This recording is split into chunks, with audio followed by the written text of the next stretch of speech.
रज्जो के आज के एपिसोड की स्टार्टिंग में दिखाया जाता है कि मधु अर्जुन को डांटती है। वह कहता है कि मैं अपराधी हूँ, मेरा विश्वास करो, मैं किसी को नहीं बता सका, मुझे लगा कि मैं आपको बाद में समझाऊंगा। मैंने रज्जो को अपने कमरे में छुपाया था जब तक कि उसकी माँ उसे नहीं मिल जाती।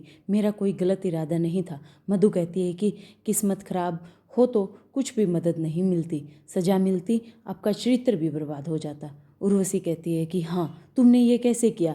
तुमने मुझसे सगाई कर ली और एक लड़की को आपने अपने कमरे में रखा। अगर तुम मुझसे ऐसी समझ की उम्मीद करते हो तो आई एम सॉरी। फिर अर्जुन कहता है कि क्या तुम मुझे नहीं जानती हो? मुझे धोखे से नफरत है। रज्जो को कमरे में छिपाना गलत है, मुझे माफ़ कर दो। रज्जो सोचती है कि मुझे माफ़ कर दो, तुम बस मेरी मदद कर रहे थे, मैं नीचे गिर गई और तुम सबकी नज़रों से गिर गए। वह कहता है कि आई एम सॉरी। प्रताप कहते हैं कि आपने हमारा भरोसा तोड़ा है और घर में किसी को तो आपको यह बात जरूर बतानी चाहिए थी। पुष्कर आता और कहता है कि हाँ, इसने मुझे बताया था। रज्जो सोचती है कि अब पुष्कर शायद अर्जुन को बचा लेगा। फिर कालिंदी पूछती है कि क्या तुम सच में जानते हो डैडी? तो पुष्कर कहता है कि हाँ, दादाजी कहते हैं कि मैं भी इस लड़की के बारे में जानता था। हर कोई हैरान हो जाता है। पुष्कर को लगता है कि यह मेरी योजना फेल हो गई है, लेकिन ठीक है, मैं खेल नहीं छोड़ूंगा।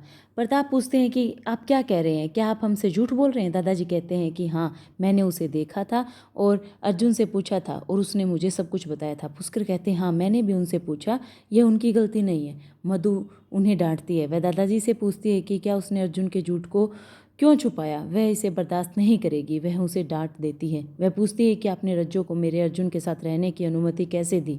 रज्जो रोने लग जाती है।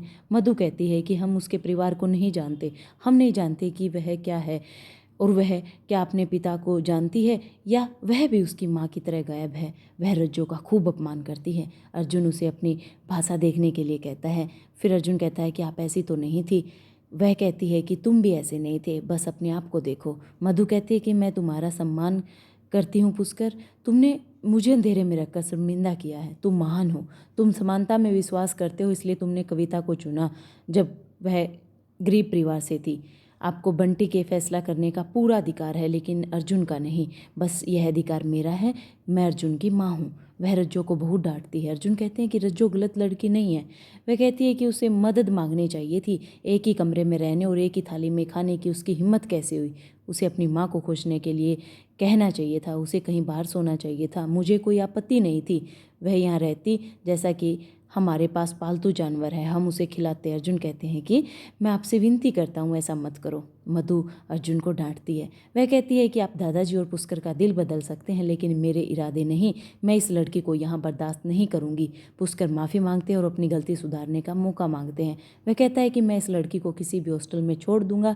दादाजी मधु को उस पर चिल्लाने और रज्जो का अपमान करने के लिए कहते हैं, लेकिन साथ में ये भी कहते हैं कि इस लड़की को इसकी माँ से मिलाना भी ज़रूरी है। फिर मधु कहती है कि यह ज़रूरी नहीं है कि वह जल्दी अपनी माँ को ढूंढ ले, इसमें सालों भी लग सकते हैं। कालिंदी हाँ कहती है और उसी कहती है कि पता नहीं उसे कितना समय लगेगा, क्या वह अर्जुन के कमरे में ही रहेगी? अर्जुन कहते हैं नहीं।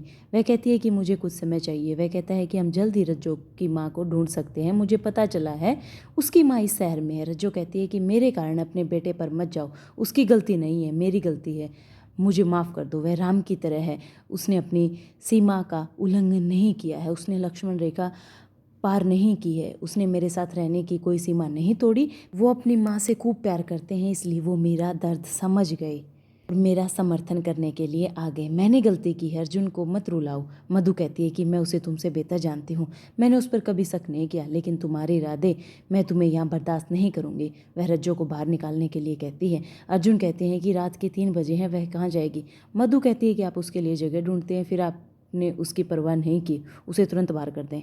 मधु ने भारत को साथ चलने के लिए कहा। वह कहती है कि अर्जुन, तुम्हें उसे छोड़ना होगा और उर्वशी के पास वापस आना होगा। रज्जो का सहारा, उसके सारथी मत बनो, उसे अब अकेले चलने दो। अब तुम उसके आगे नहीं, वो अकेली चलेगी।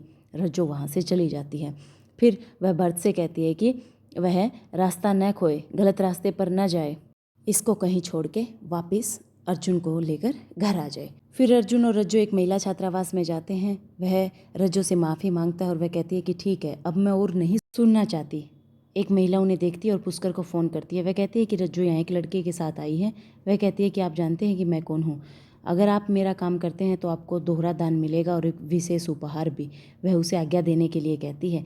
रिसेप्शन में महिला कहती है कि हम पूरी साल के लिए कमरा देते हैं। अर्जुन और रज्जो उसे कुछ ही दिन के लिए कमरा खोजने के लिए कहते हैं। पुष्कर ने महिला को सब कुछ बता दिया कि उसे क्या करना है। रज्जो को एक कमरा नहीं मिलता। वह कहती है कि मैं हाल में ही सो जाऊंगी। वार्डन कहती है कि मैं इस मासूम लड़की को एक कमरा दूंगी, वह हमारे शहर में मेहमान है, मैं उसे एक विशेष दर्जा दूंगी। अर्जुन पूछता है कि तुम कैसे जानती हो। वह कहती है कि वह अलग दिखती है, यह तो पहाड़ियों जैसी दिख रही है। रिसेप्शनिस्ट तो पैसे के चक्कर में मना कर रही है।